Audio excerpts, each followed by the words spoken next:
Hello, welcome to When the Smoke Clears. I am the Recovery Plug. How's it going, man? Hope you guys are doing great. Another day, right? Another great day to be in sobriety. Another great day to be alive. It's just, it's going good, man. So, if you would, please, you know how I like to get my video podcast started, always with a moment of silence, followed by a serenity prayer for the attitude still suffers, and for those of us who are still bound down to some sort of struggle that keeps us from moving forward in this toxic life that we live in, man. So, yeah, if you would, please join me in a moment of silence.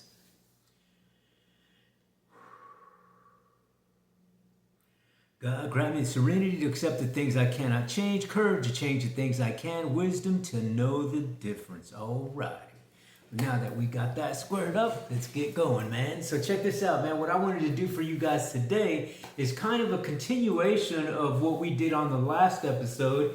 And I know in the last episode I mentioned we talked about DHARMA Recovery. We got into the book and got into that first chapter of DHARMA Recovery.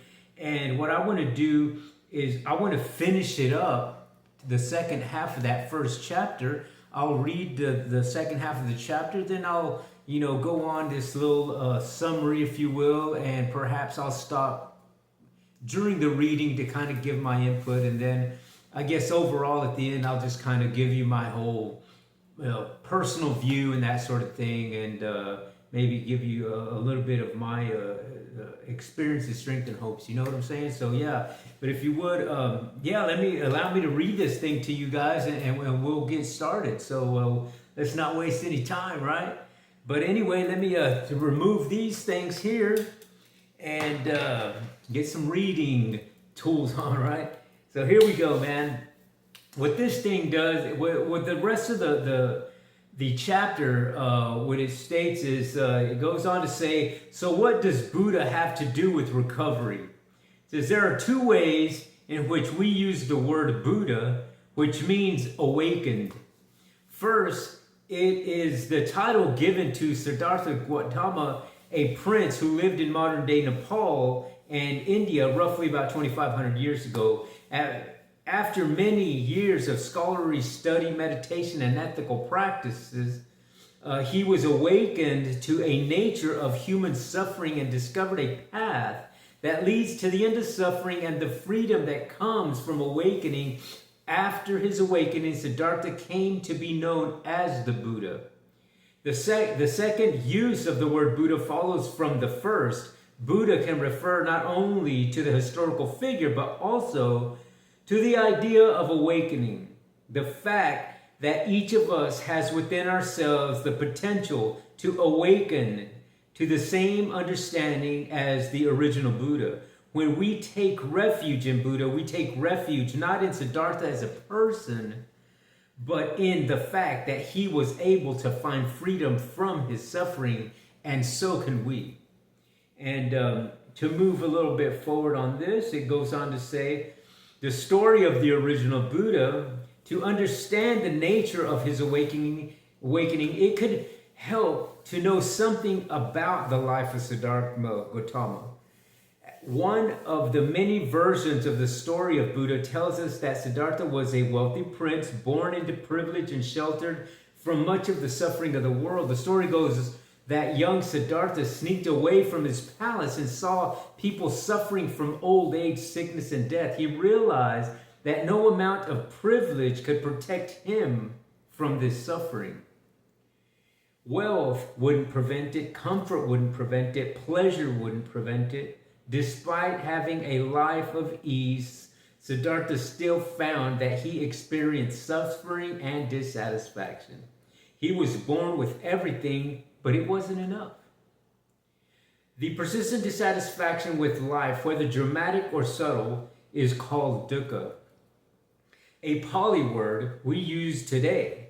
All humans experience dukkha, but some of us, particularly those of us who have struggled with addiction, seem to experience it on a more intense level, and with worse consequences.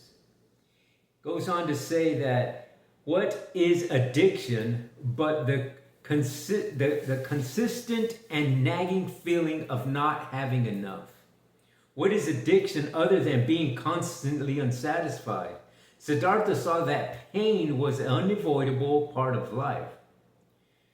And he became determined to find a way to put it to an end. And he determined to find a way to put an end to it. He left his family for a time, lived the life of an ascetic, the extreme opposite of his previous life of comfort and wealth. An aesthetic, he sat in an extremely uncomfortable posture, meditating for long periods of time. He slept very little. He ate very little. He even tried breathing very little. He thought that since material comfort had eliminated suffering, maybe the opposite of material comfort would. At the brink of his death, Siddhartha abandoned the idea of extreme asceticism and instead chose what he called the middle path.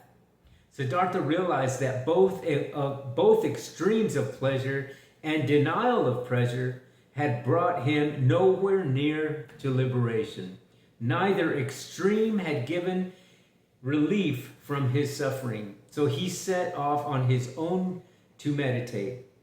Sitting beneath the Bodhi tree, he meditated deeply and discovered the path that leads to the end of suffering. He looked within himself for his own liberation, and he found it.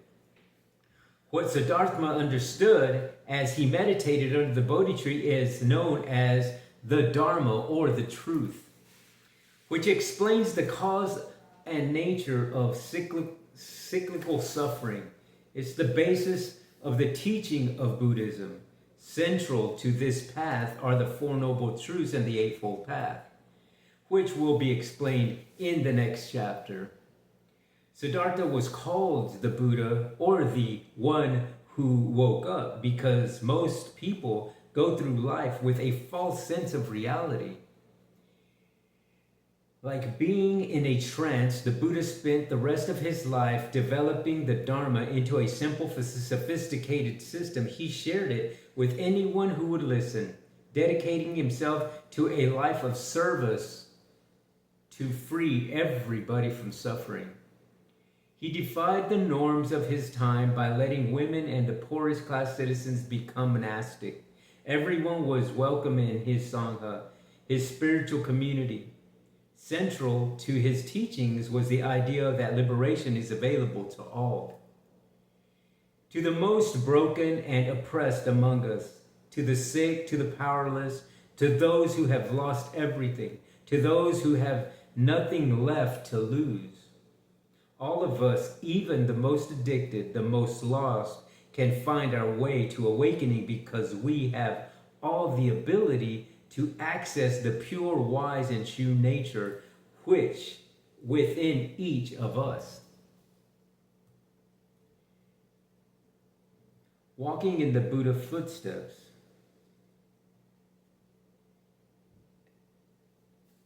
Walking in the Buddha footsteps, the story of the Buddha may seem far from removed from everyday reality, but his life forced and after his awakening offers us a model for our own lives. All of us can relate to the inevitability of suffering. Aging, sickness, and death have touched us all. We've experienced the truth of impermanence. The highs we achieved in our addictions always wore off, but we kept chasing them away. We've also endured other forms of suffering, some self-inflicted and some at the hands of others. And we've dealt with these subtle forms of dukkha, the annoyances, the boredom, the loss of what we want, the inevitability to keep what we have, the impatient with life, the refusal to accept what it is. And what have we done with these experiences of sufferings? At this point, most of our stories start to look different from Siddhartha's, and this difference is what led us here. Instead of sitting with our suffering, we found ways to change it, avoid it, or replace it with something more pleasurable.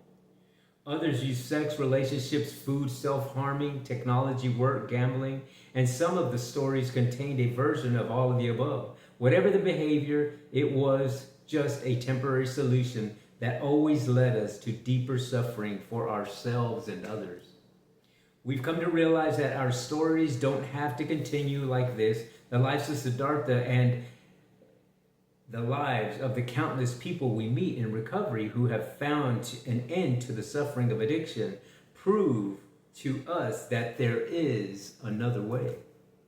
We can look back at our own lives and see clearly the path that brought us here. We can examine our own actions, intentions, and come to understand how we shape our own future.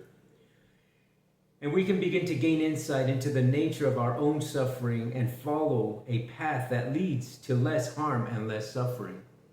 The Buddha began as a lay person with suffering just like us. This is not a path of miracle or blind faith. This is a path of practice. And the Buddha can be an ideal that inspires us. Experience has shown us that good results come when we put the necessary effort into our own recovery. This is a program of empowerment.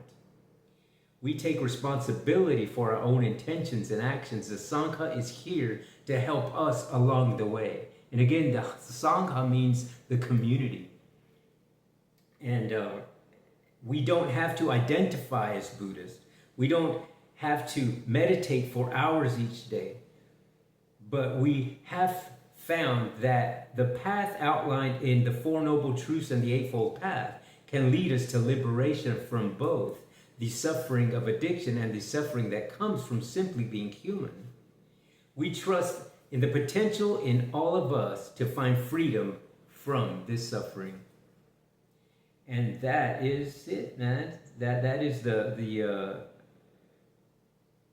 rest of that chapter, the first chapter. And I like that, man, because it's I find that when I first got introduced to this Dharma recovery, I was kind of skeptical in the sense that I didn't know what to expect, right? I was like, okay, is this going to be another 12-step thing or because, you know, it just, some of the other programs just didn't jive with my mind at the time, I guess, in my place and time at that particular time of my life.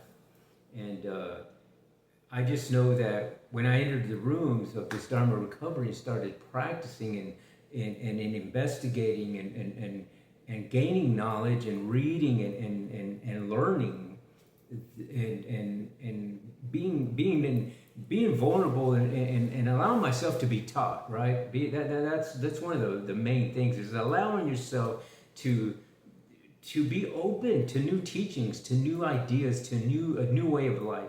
You know what I mean? Because ultimately, I realized that the way I was living before, under my, own free will and my own mind, was leading me nowhere. I needed to change that mental thought process to something else, and I understood that. You know what I mean? And for me, it was having to be awakened to that. You know, it mentioned that the Buddha was then called the awakened once he realized how to deal with the dukkha of life, the suffering that comes with our life, of everyday life, because we live in a world of suffering. You know what I'm saying? Where that's just the nature. And that's just the natural nature of being a human being, is that it's inevitable. There is going to be suffering, but the good thing about that is that there's also impermanence. You know what I mean? We live in a life of impermanence as well as the life of suffering. So we know that no matter what life throws at us, it's going to change.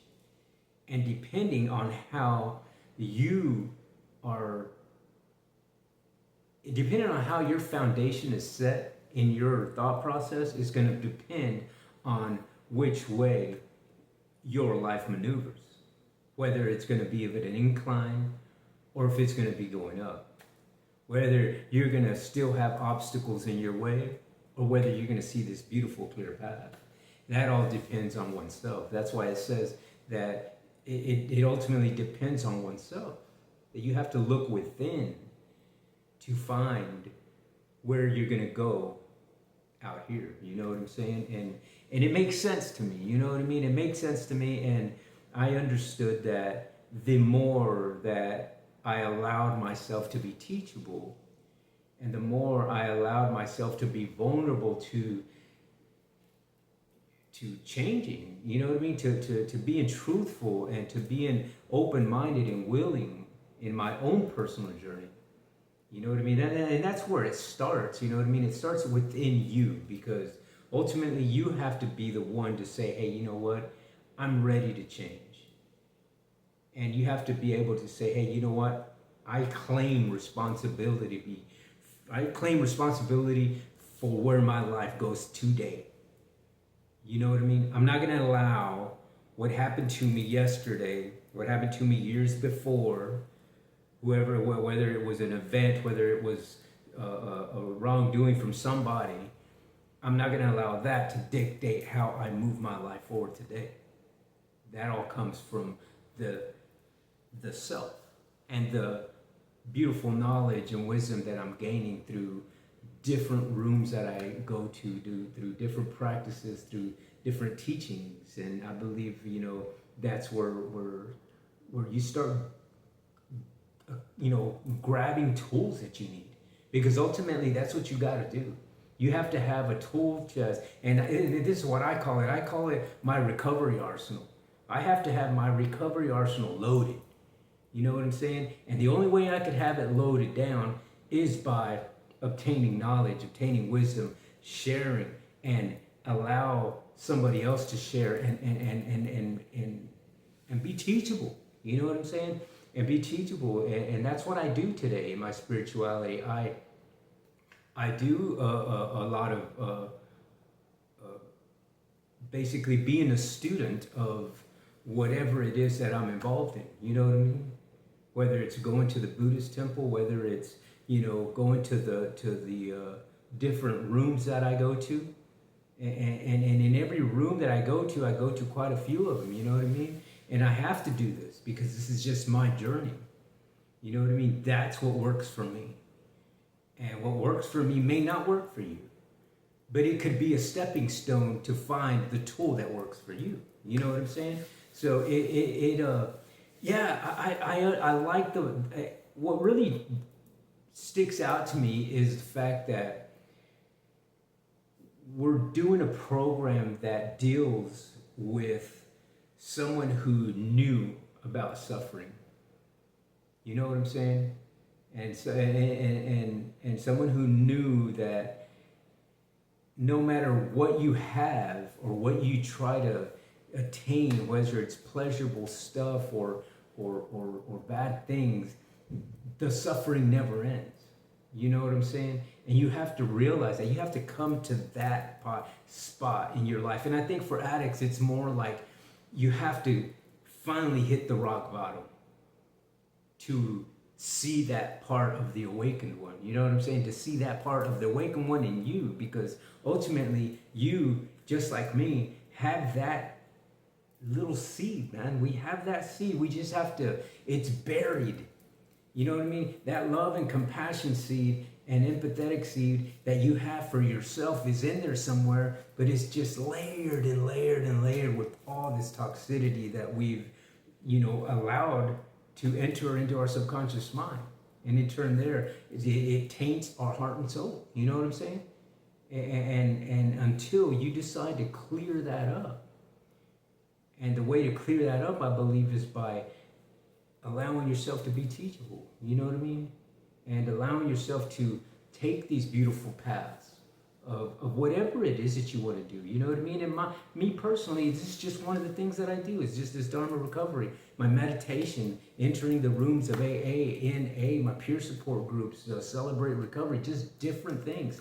You know what I mean? Going to a Hare Krishna event and chanting the Hare Krishna. you know what I mean, or whatever, you know what I'm saying. And so long it's a good faith and good karmic energy, and that it's connected to that divine energy, I think is the key thing, you know what I mean? And that's why I like it, you know what I'm saying? And I'll continue to do what works for me, you know what I mean? But like I said, this is just it's just one way, and it's a way that I wanted to share with you guys to maybe it helps somebody, you know what I mean? And that's ultimately the whole point of sharing messages, is to help the person that's still out there suffering and who doesn't have yet a recovery arsenal, you know what I'm saying? And that's how I learned how to start attaining one for myself, is through messages, through listening to people's messages, their experiences, strengths, and hopes, you know what I'm saying? And ultimately that's how communities, that's how the Sangha, which means community, works, you know what I'm saying? And the Dharma in that is the practice, you know what I mean? So I'm talking repetitiveness, doing things on the daily basis, you know what I'm saying? And that's ultimately what you have to do, is you have to consistently stay in a practice, whether it's, you know, Dharma recovery, whether it's NA, whether it's AA, whether it's, you know, Celebrate Recovery. It doesn't matter, so long that you're connected, you know what I'm saying? So long you're connected, the probability of you doing a whole lot better is going to be way high, you know what I'm saying? And that's the thing, man, is you have to stay connected to a community, you know what I mean? I strongly believe that, you know what I'm saying? Because isolation gets you nowhere, that's for sure, man. And yeah, so I believe it's a good way, you know what I mean? And like I said, this is just one way, you know what I mean? And my way could be your way, you know what I mean? Who knows? So that's why I like sharing different things. When I enter new activities and new things, I like to share them, because it may help somebody, because I know if it helps me in one way, shape, form, or another, it's got to help somebody else, you know what I'm saying?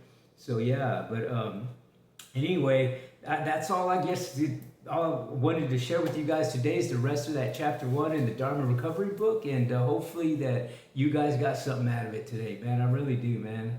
And check this out. If you would, please at this time give me a thumbs up, shoot me a comment, hit that bell, and hit the subscribe button, man, and share my channel, man, because this is the only way that I could, you know, help more people, is by people sharing the channel, and the more, you know, subscribers we get, the more that we can, you know, take this movement, you know, further and further and further. And that's the whole purpose of helping as many people as we can.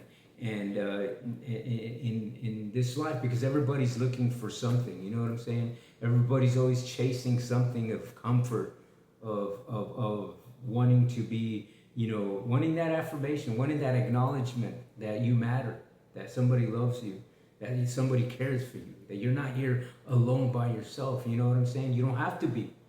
You don't have to be, man. And as human beings, we're not meant to be neither, you know what I'm saying?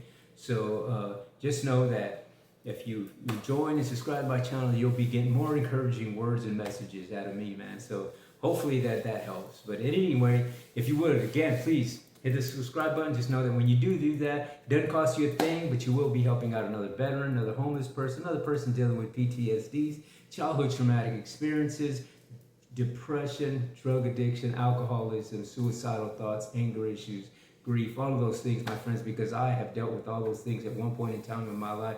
And guess what, man? I know a way out. And my way out could be your way out. But anyway, until the next time, on When the Smoke Clears, I am the Recovery Plug.